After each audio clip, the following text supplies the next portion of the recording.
Hey everybody, how's your weekend going? What's up? Yeah, the wife made me late for this live today. Not that it's her fault. She, as being a nurse, probably should. Nope, I'm not gonna scratch properly. Not probably. She should have. Kitty. Sorry. She should have a spare pair of sneakers and socks, probably, possibly an entire outfit to change into as an emergency outfit because she's a nurse. She's a nurse. And something happened at work today for her. She's not having the most smoothest of days, I guess. but uh but yeah, so I had to make an emergency run to where she works on St. Simon's Island and bring her a spare pair of socks and shoes because her socks and shoes she was wearing got nastified by whatever. I don't know. She tried telling me the story. I was just like, whatever.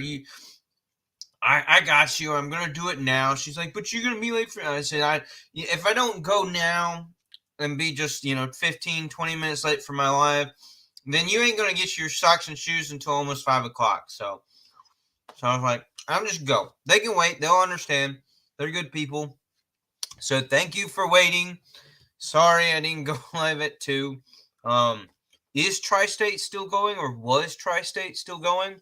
I was kind of sort of paying attention to his live while I ran a couple of small errands with the kids. And then I had to go take care of Mrs. Urban. So bless her heart. I love her. But yeah, she should think about having a spare pair of shoes, socks and shoes, and possibly even a whole outfit in our car. I mean, she drives a pretty big car. But all right, with that said, after teasing her a little bit, yes, my birthday was Friday. That's why one of the reasons why I didn't do a live Friday. I said it last week, the previous week's live. I had to run. It's a 4-day.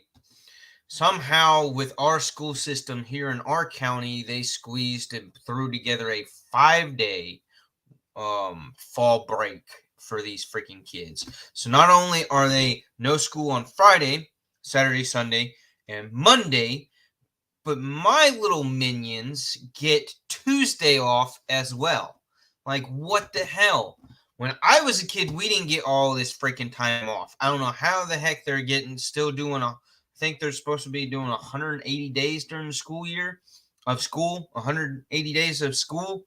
But I mean, it just our education system in this whole damn country is just going to shit.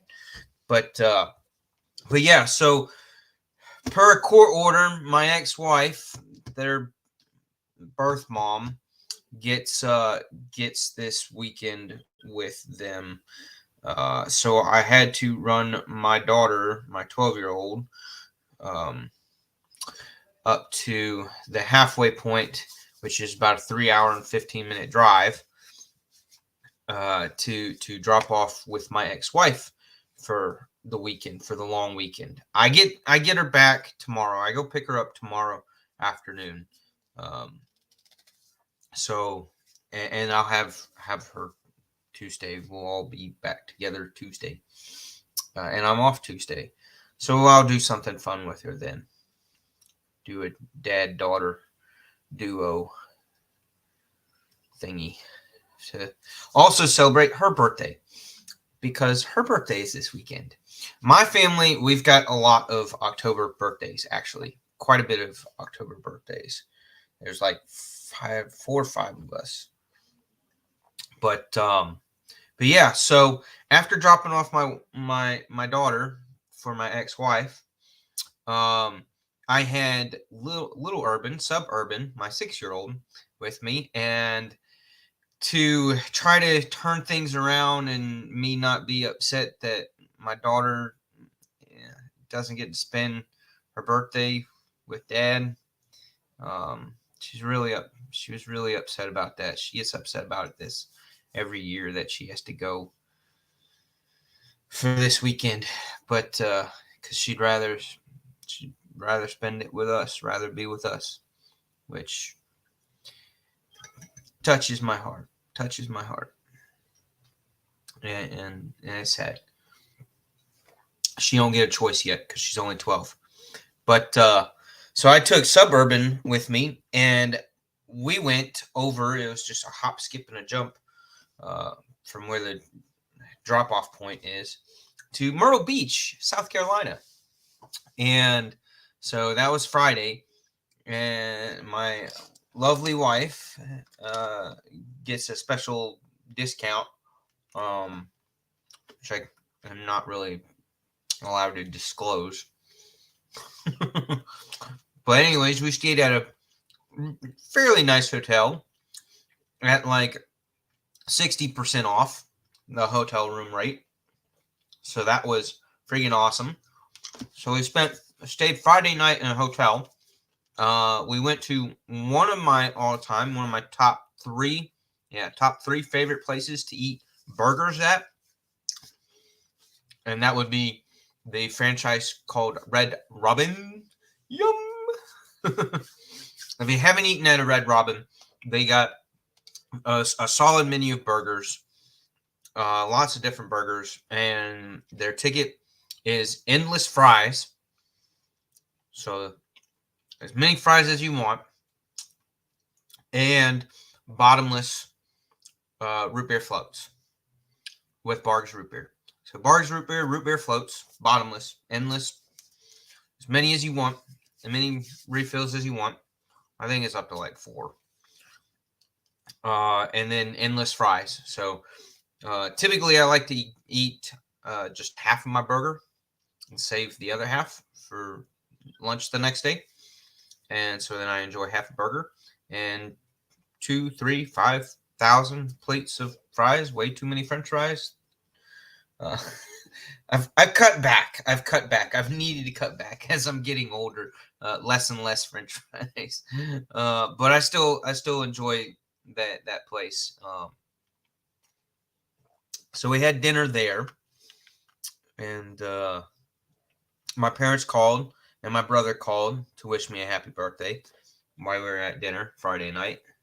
So that was great. I got to talk to my brother, and my brother's his oldest daughter. He's got two little girls. One of them I want to say is she's like 4 or 5, maybe 5. Yeah, I think she's 5 now, or coming up to being 5. Yeah, coming up to being 5. And then they have another one that's like a year and a half. Yeah, a year and a half old. So thank you for everybody giving me birthday wishes. Yes, I turned the big 36 on Friday. But so my brother's oldest daughter, the 5-year-old, she is cute as a button, and because I don't get to see him all that much because he's chicken farming, so it's in beef sales and moving cattle, so he's on the farm all the time, and he's like a 5.5 hour drive from me, so I really don't get to see him and his family all that much.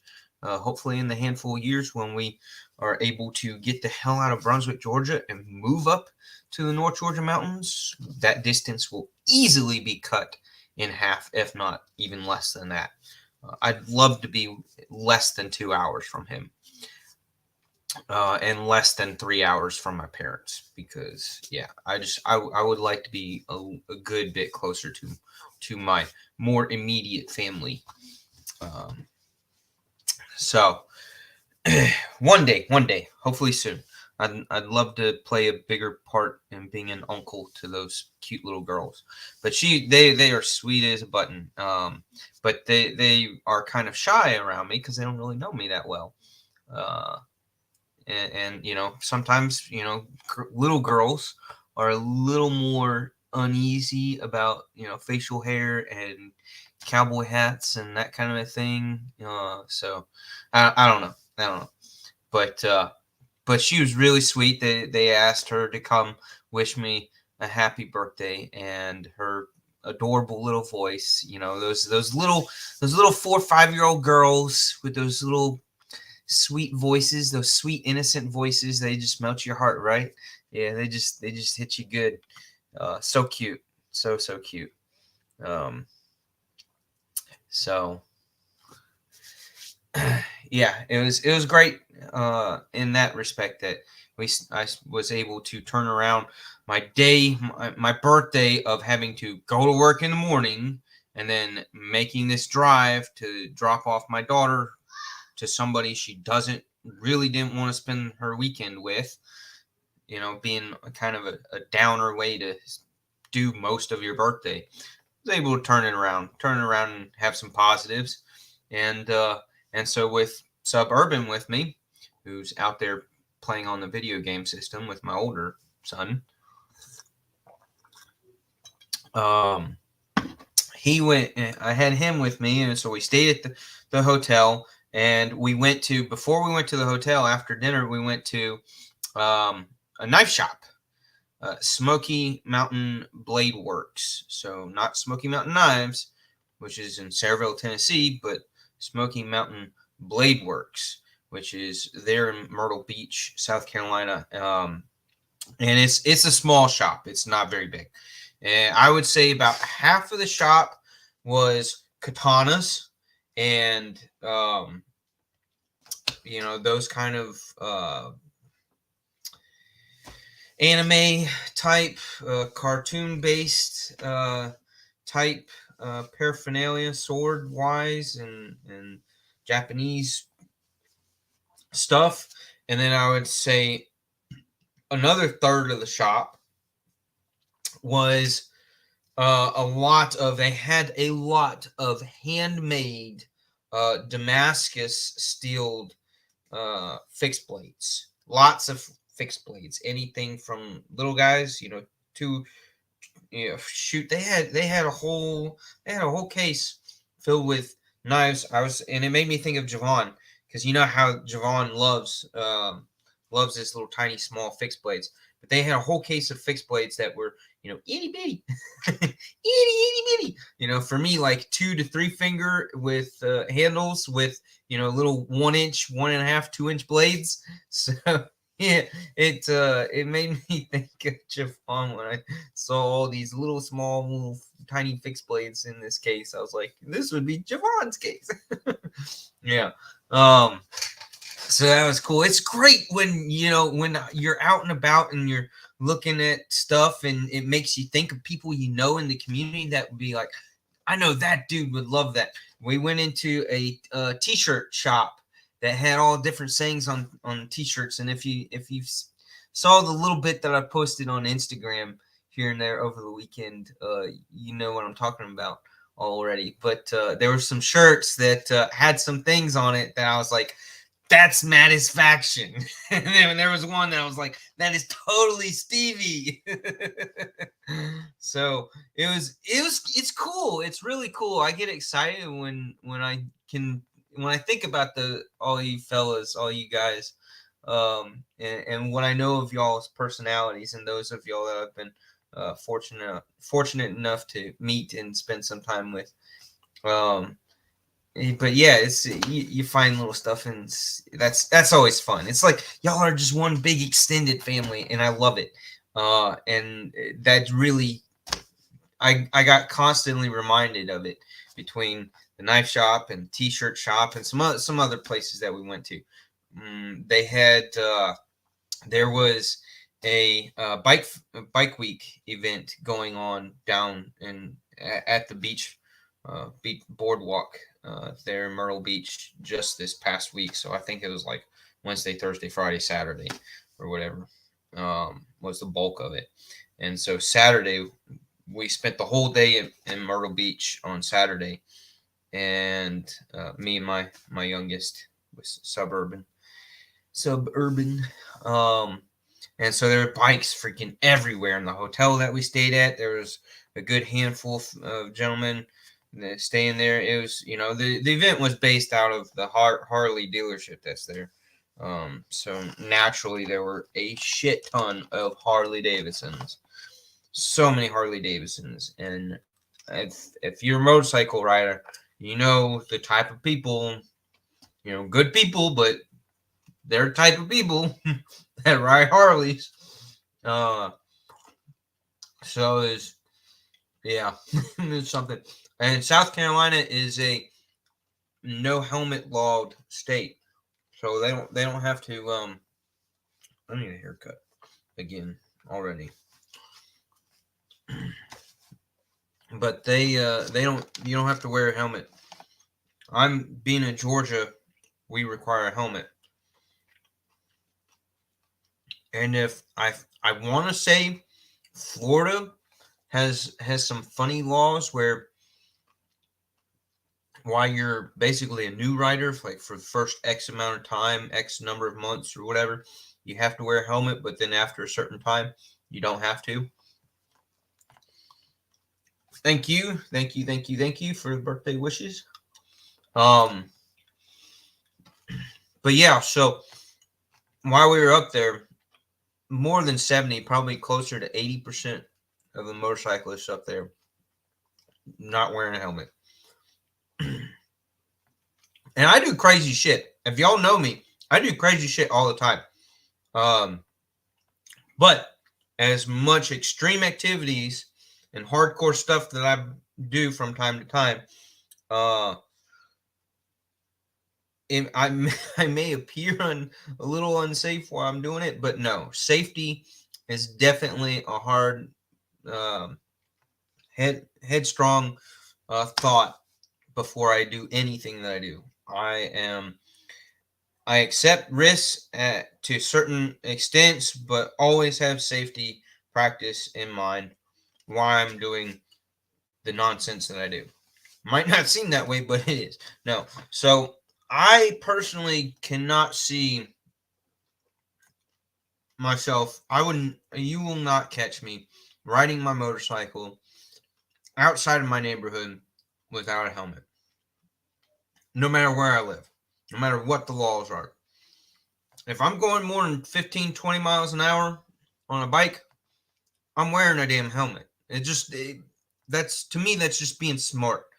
And that's just, caring about the fact that I got a brain and it's important for me to hang on to my brain.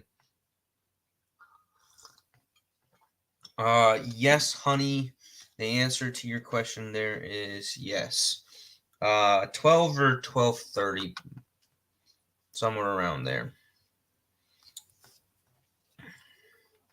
But so it bothered me a little bit. It was an ounce of a struggle to keep my freaking mouth shut and not say anything to any of these guys and gals riding these bikes all over the place without helmets, because I'm just like, why aren't you wearing a helmet? Why aren't you wearing a helmet? You should be wearing a helmet. Don't you care about your life enough to wear a helmet? I understand that you're already riding a motorcycle. You're already taking a risk just in that. But why wouldn't you at least just wear a helmet? But I wasn't looking. I was upset. I was irritated enough by the helmets that I didn't bother looking to see people's footwear. But I'm sure there had to have been some people that were wearing flip-flops or sandals, non-closed-toed shoes. And that's a big dummy move too, when you're riding a motorcycle, especially if you're with having to shifting gears. I mean, you're tearing up the top of your foot if you don't have closed-toed shoes on. You're just gonna rub skin raw. So I hope that they have that taken care of at least. But yeah. So what did we do? What did Suburban and I do? We went to the knife shop, and we went to, we were at the, we went down to the ocean, down to the pier. Went in a handful of the touristy shops, and that's about all I could take of that. Went in like 3 of them. Got a couple of small souvenir items for family members because to show that we were thinking of them, and that was about it there. Because, golly, tourist T-shirts have become more and more garbage, low quality, and insanely, stupidly, obnoxiously, unselfishly priced at ridiculous price points. It just, I hate buying souvenirs in touristy places. It's so damn difficult these days. That's okay. You're from Ohio. We'll excuse you for that. Those Ohioans, man, those damn Buckeyes, they're almost worthless. I'm telling you.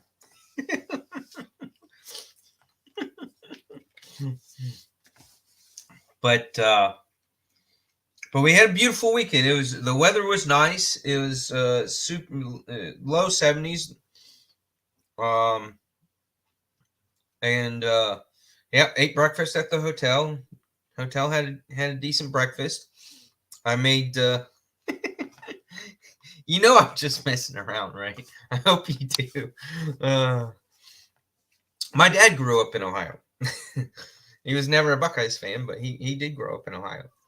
LCap's in the house. Sweet. Sorry I didn't do shout outs to everybody. Joe's in here. LCap's in here. My wife, Mrs. Urban's here. Justin, Ohio is here. Robert's here. All my faithful, loyal servants, no, customers. No.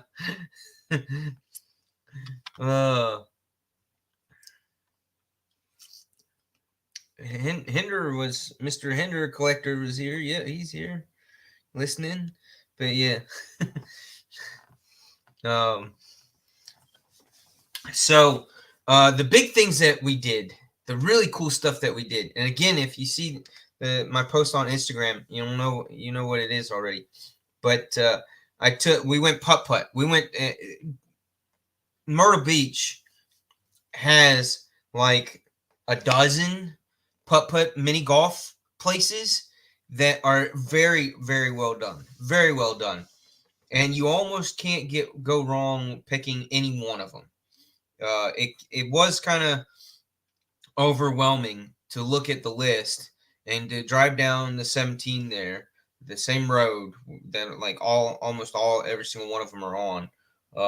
And there's literally like one every 2.5 miles. You come across another and another and another. Yeah, there's just so many. And they're all really good. There's a few that are, and this is why it's important to look it up and get this information when you go in places, traveling or whatever. There's like 1 or 2 of them that were very challenging putt-putt courses. It's not a good idea for a 4, 5, 6, 7-year-old.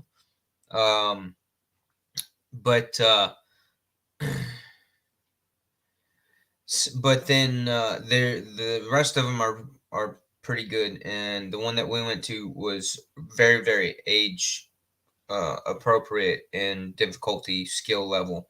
And I gotta say, Suburban little man, he's pretty darn good at putt-putt. He almost beat my ass. Even though he cheats a little bit. He doesn't.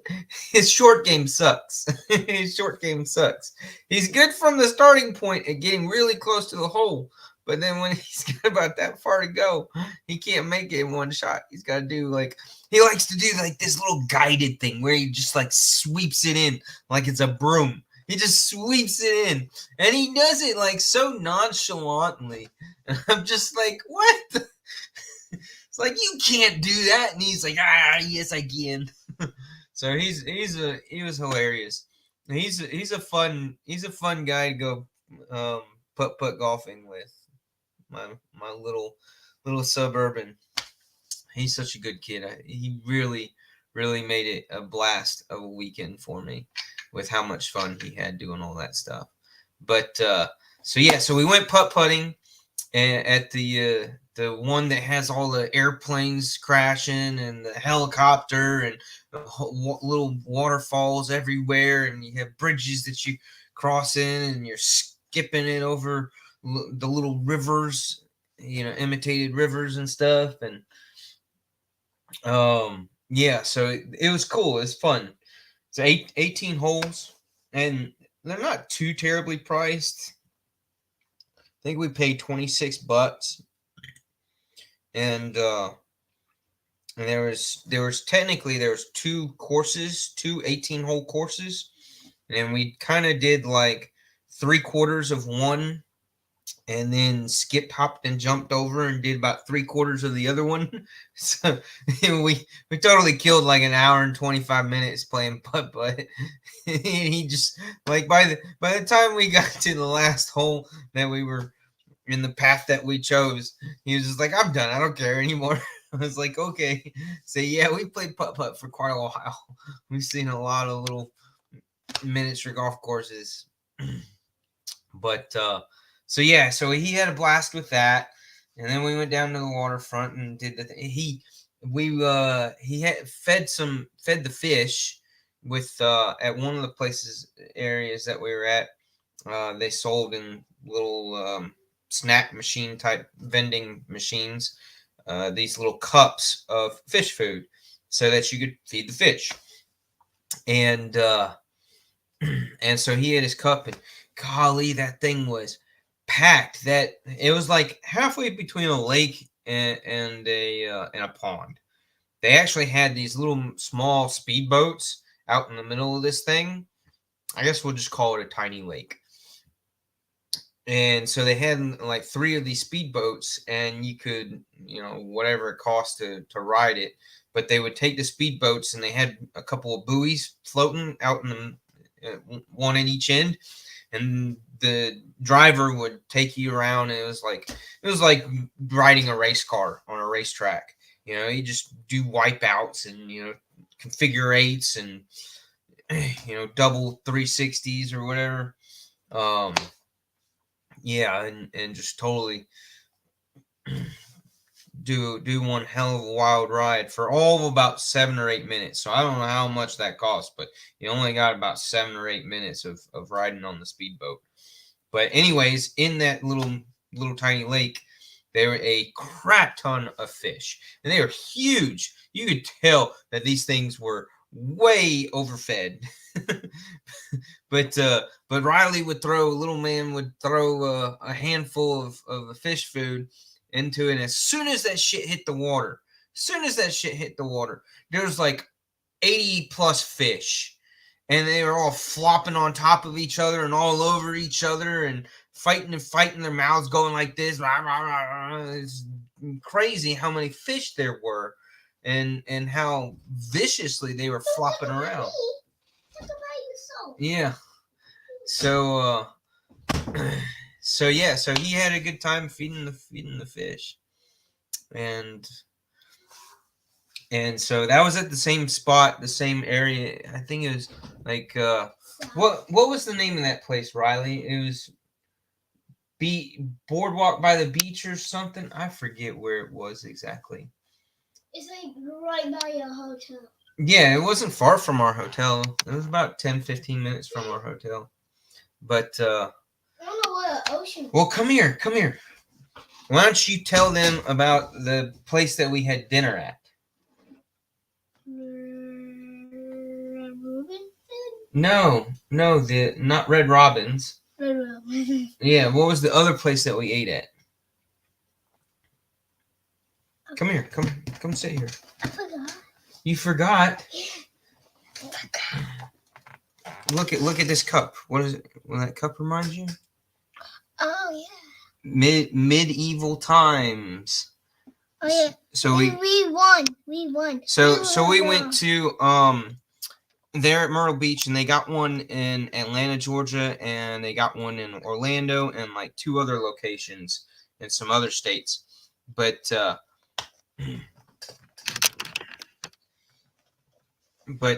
I'm trying to get your face in the shot.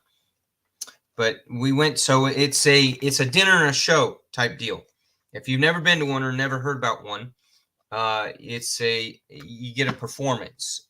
It's like a not an amphitheater, but kind of like it's like a hockey rink, basically, a small arena, and you sit up in the stands area at tables where you can eat.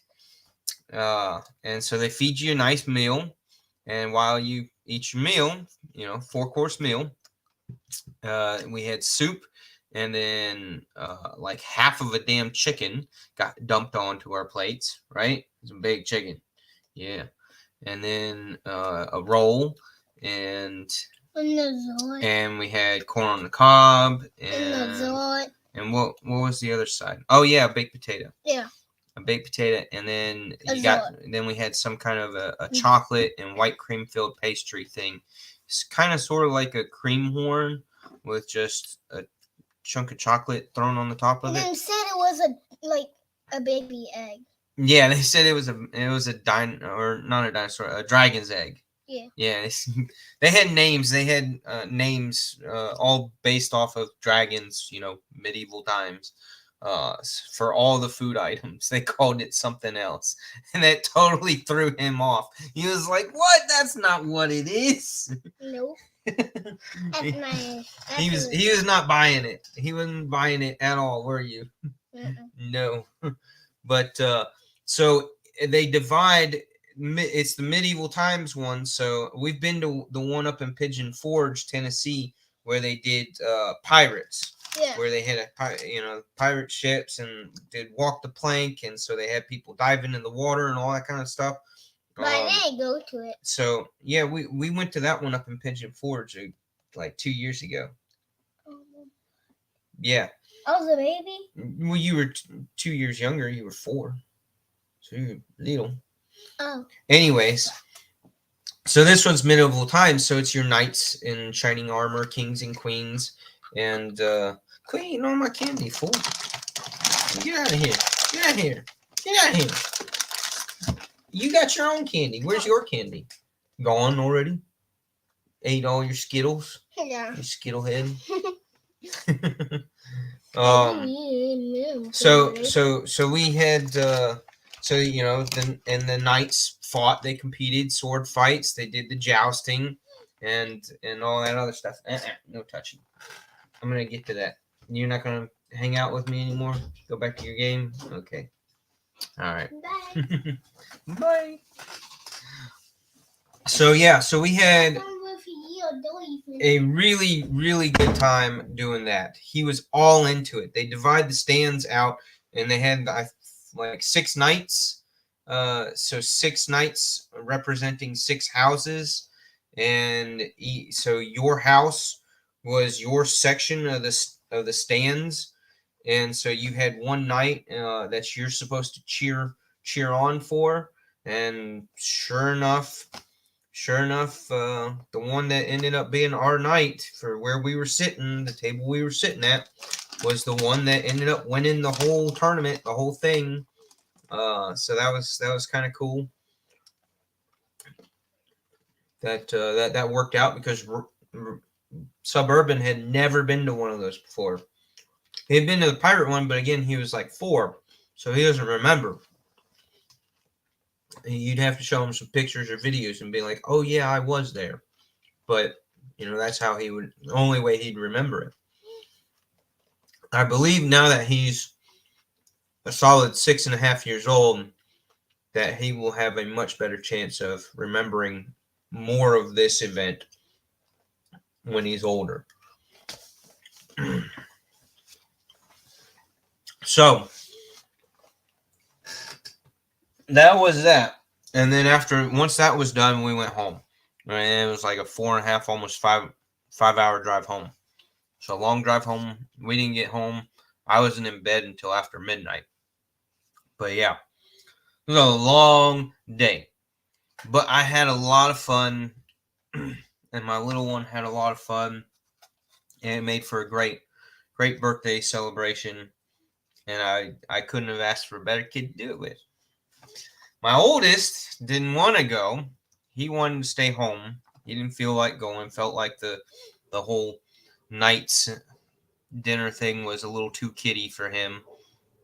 And he thought the same thing with the putt. He doesn't care that much about playing putt. So him and my wife went bowling because he likes bowling. So they went bowling the other night and had a lot of fun doing that. So that was good for them. I'm glad they had fun. So when I posted the photo of Suburban and I in front of the knife store, in front of the knife shop, Maddie asked me if I bought anything. Well, he wasn't the only one. I think one or two other people asked if I bought anything. Hell yeah, I did. Hell yeah, I did.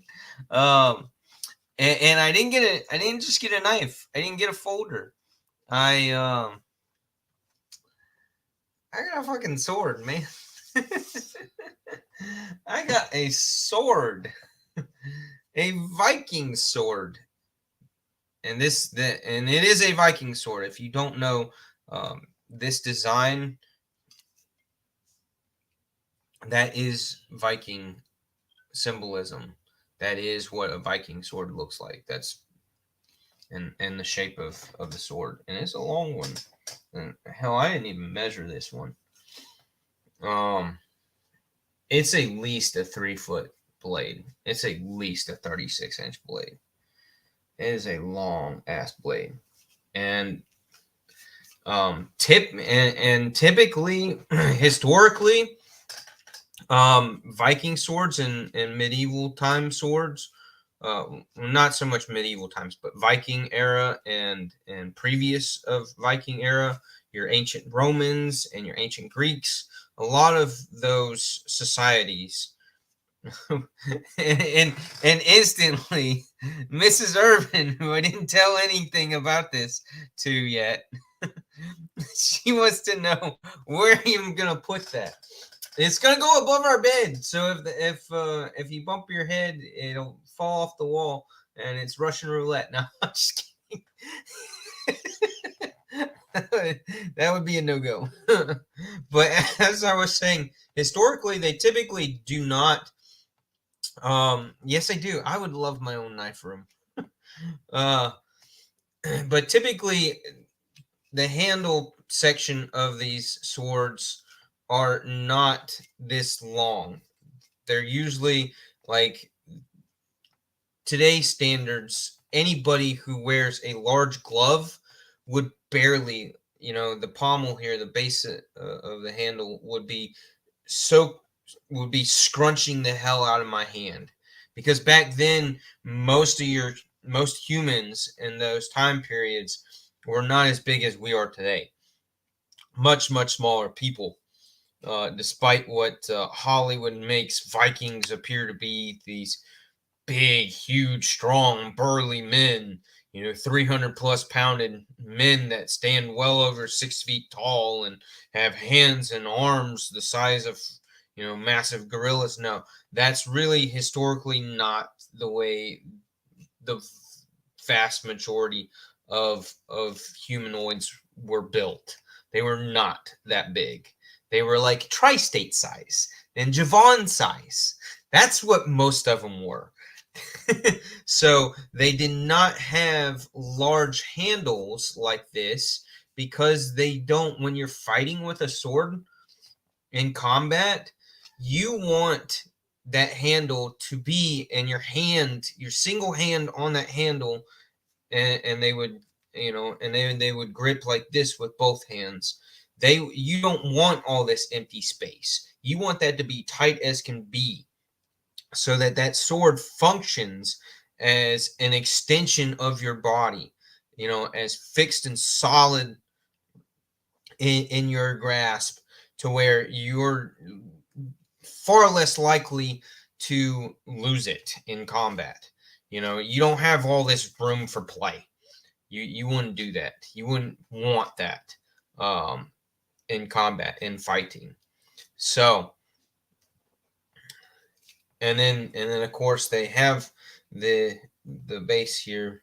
And this the pommel. I'm pretty sure I have not brushed up on my sword terminology for all the parts. But you have this so that when you make your final death blow and you thrust, you have a wonderful thrusting position to put your hand on top of that and just put all your weight right down into your opponent. So yeah, really cool. I've been wanting a Viking sword for so long, secretly, quietly, not mentioning it in front of the wife, trying not to mention it in front of the wife.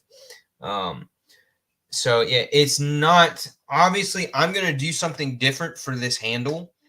I'm thinking about wrapping it with some cordage, some thin cordage, because, and if you do the research historically, there's very, very, very few, like less than a handful of historical artifact Viking era swords that have anything left on the handle part. Everything that's been dug up and discovered just has bare steel here. That's it. There's a few that have some gold or some not iron. Well, obviously the iron from the sword itself, but some gold or some bronze or copper wire partially wrapped on it that has been slightly preserved, but for the most part, history doesn't really know, does not have any true idea of what Vikings wrapped their handles with. It's been assumed based off of history going closer and closer to our time that they would have wrapped it in some kind of natural material or animal skins. Bone has always been the more prestigious, more luxury type handle material for swords and other similar iron-based weaponry. But to make it something that has a little bit more of a textury grip or whatever, probably gonna be would have been animal skins, animal furs, something of that nature. So the idea of wrapping with leather is keeping somewhat true to that. Would they have possibly wound along with wire being another great idea and inexpensive way during their times to do it, but then also some kind of cordage, braided cordage, whether it was human hair or horse hair or some kind of natural rope, whatever that they were using for hemp, for rope back in the day, which was probably often horsehair. So yeah, whatever rope cordage type material that they had along with animal skin. So I think that's what I'm going to go with. I think I'm going to just leave this fake leather because that ain't real leather. Oftentimes they would just have a piece of wood there. They would just take two pieces of wood and sandwich them together or slide the piece of wood on to it like so. So a lot of times they would just have plain wood. So I think what I'm going to do is I'm going to take some thin cordage and wrap it like it's wire and do it up that way. So that it looks a little bit better than this cheap, to me it's cheap looking fake leather wrap, which is probably on a piece of wood, I think, maybe, I don't know. But yeah, so I like it. and I paid very, very little for it. It's not a super elegant sword. There are some imperfections on the blade. The blade is sharp. It definitely has a sharpened edge. It's not, hair shaving sharp, which swords of this size were not needed to be or meant to be sharpened that way. They were more so sharpened to be able to withstand heavier and harder blows and not dull the crap or bend the crap out of the edge of the blade. But it is sharpened. I could probably split some logs with this. I'm sure. I'm actually quite certain I could. But yeah, so it was very inexpensive. They gave me a super good deal on it. And the other thing that they gave me was because they were selling it just itself, it didn't have a designated sheath for it. So I asked them, for what the price they were giving me, since they couldn't go down on price.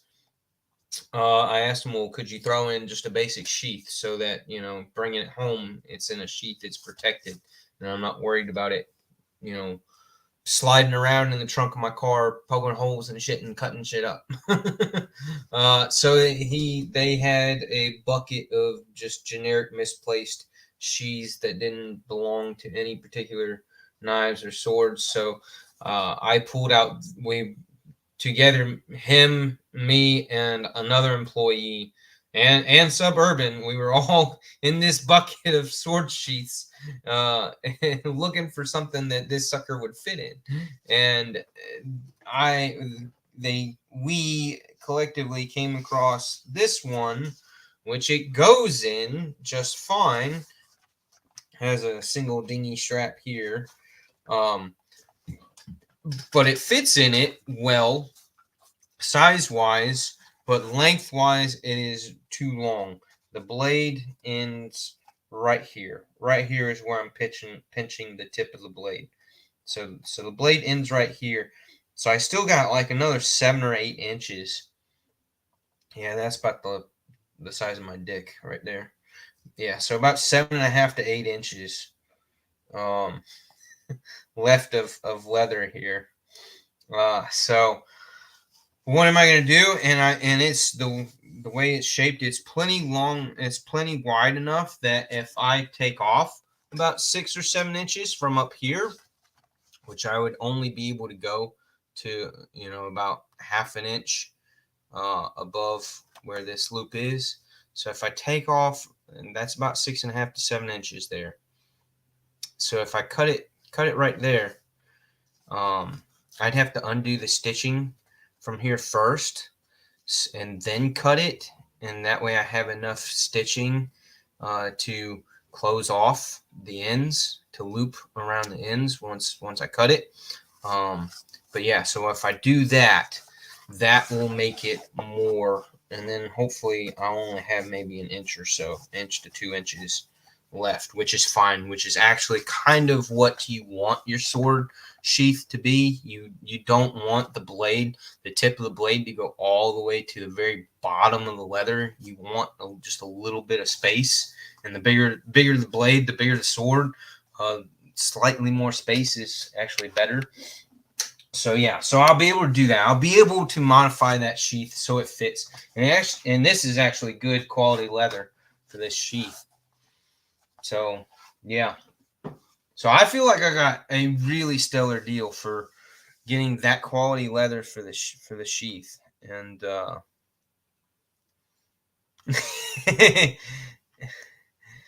yeah, I just made you scare a resident. That's funny. But yeah, it's gonna have to go somewhere around here in this room. What I'm going to do is, it's not gonna get. I'm gonna make a wall plaque that is out of wood that will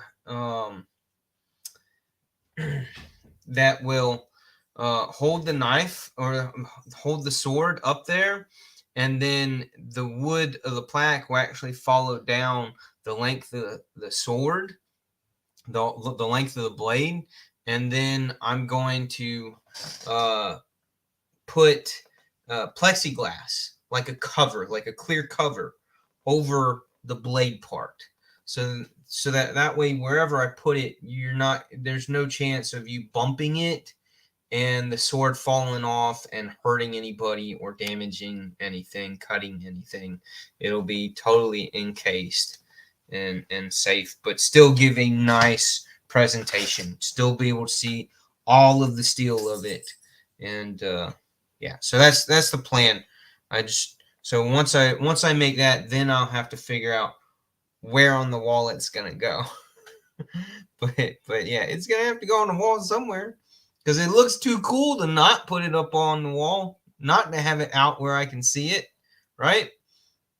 But yeah, so here's one of the other trinkets we got, this night chalice, and it's a full-blown chalice. I actually have a little bit of whiskey in here right now, and the in the cup part of it comes out, so that way you can wash this all by itself.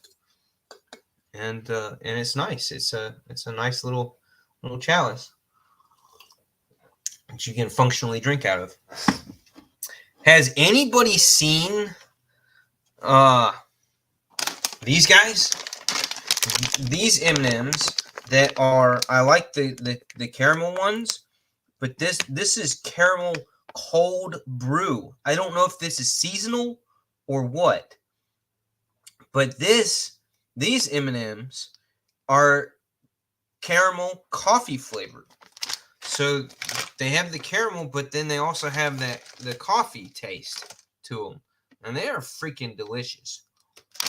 These are my new favorite flavor of M&Ms. I love the caramel ones, but now that they've got caramel coffee ones, so good.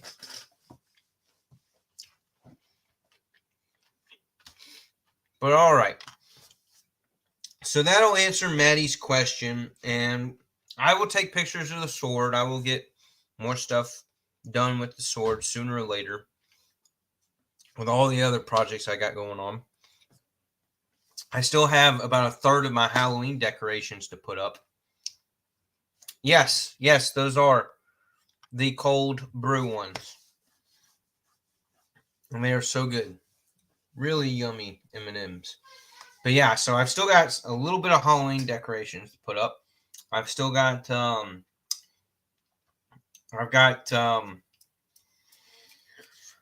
some things to turn on the lathe, gifts for people. Three wood turning gifts I gotta knock out in sometime here in the next 20 days or so. And then I have Sharif's knife display stands and gift to wrap up. That I'm supposed to be getting wrapped up and finished up and sent out to him hopefully by next weekend.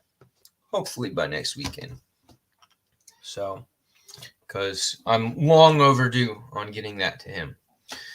But yeah, so that's been basically my weekend. We went to Harbor Freight today. Went to Walmart. Had to go run my wife for her footwear so that she had clean, dry footwear. And that's it. That's pretty much been it. So I know that there's just a handful of y'all left watching, but we've gone just about an hour, and that's about all I can do for a Sunday. Again, I've got other things to do, and I'm sure y'all do too.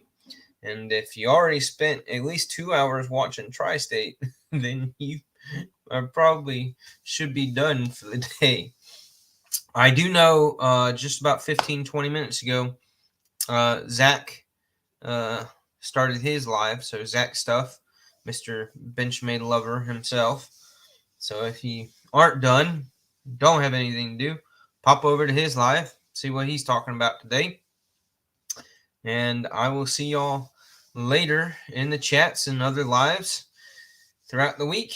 Y'all finish up having a good weekend.